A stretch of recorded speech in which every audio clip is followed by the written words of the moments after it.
Je prépare donc le CELSA à Paris, je prépare également le master journalisme de Sciences Po à Paris, le double diplôme ESJ Sciences Po à Lille, donc le master généraliste, et des écoles comme le QEJ à Strasbourg, le JCAM à Marseille, peut-être l'IJBA à Bordeaux et le PJT à Tours.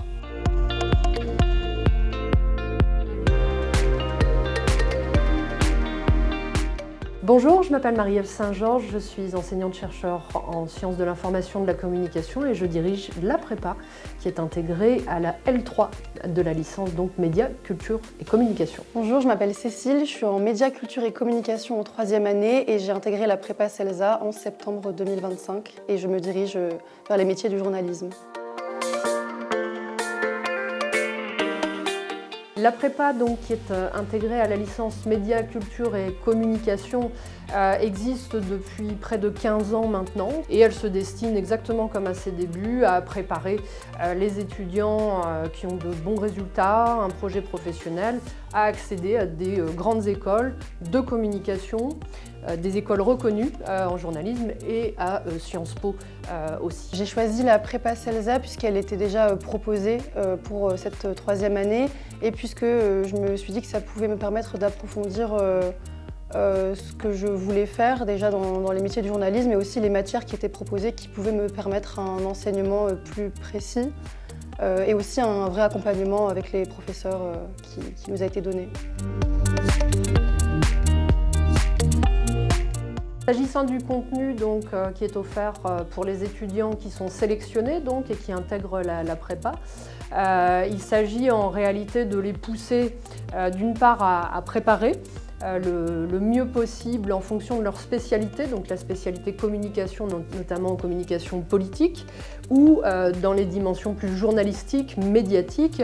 Et donc pour cela, on a une très très forte dimension politique, sciences politiques. On approfondit évidemment l'analyse de l'actualité, les savoirs autour de l'actualité dans le monde, en Europe et là plus localement, notamment autour des élections municipales et des élections tout court pour prendre cet exemple.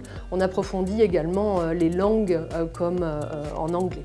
Ce que j'aime dans la prépa, c'est le fait qu'on ait un nombre assez réduit. Donc là, cette année, on est 6, donc ça nous permet un vrai accompagnement par les professeurs. Et surtout, les matières qui nous sont proposées sont assez variées. Elles nous permettent de suivre l'actualité et de nous aider pour se préparer au mieux au concours. Alors évidemment, il y a beaucoup de concours possibles. On aide, et je tiens d'abord à le souligner, à choisir, à avoir une vraie stratégie parce qu'il y a 16 écoles de journalisme reconnues par la convention collective aujourd'hui, donc il ne s'agit pas de passer les 16 concours. On est plutôt autour des grandes écoles, celle de Lille, l'ESJ par exemple à Lille, que ce soit également en région parisienne, que ce soit le CELSA, Cergy-Pontoise, jusqu'à Marseille, Bordeaux. On a également évidemment les grosses antennes de Sciences Po. Sciences Po Paris a sa propre école de journalisme qui est très très bien cotée, bien reconnue, mais également tous les parcours qui sont propres à la science politique, aux industries culturelles également. Et on a évidemment, puisque c'était le nom initial, la prépa CELSA, cette haute école en communication qui est basée aussi à Paris. Alors je prépare donc le CELSA à Paris, je prépare également le master journalisme de Sciences Po à Paris, le double diplôme ESJ Sciences Po à Lille, donc le master généraliste, et des écoles comme le QEJ à Strasbourg, le JCAM à Marseille, peut-être l'IJBA à Bordeaux et le PJT à Tours. S'agissant des critères de sélection, évidemment, ils sont assez stricts. En premier lieu, on essaie de mesurer la motivation, à savoir si c'est la bonne option d'intégrer la prépa ou pas. Parce que parfois il y a des renoncements, parfois on se dit que c'est mieux de ne pas l'intégrer. Donc ça, c'est la première question qu'on se pose quand on étudie des dossiers qui sont par ailleurs portés sur les résultats. C'est difficile en dessous de 14 d'intégrer la prépa parce que ça exige une certaine rigueur. On n'est pas là pour refaire toutes les bases, mais pour y aller sur une forme relativement intensive. On étudie surtout aussi le projet professionnel. Pourquoi faire cette prépa? Pourquoi passer des concours?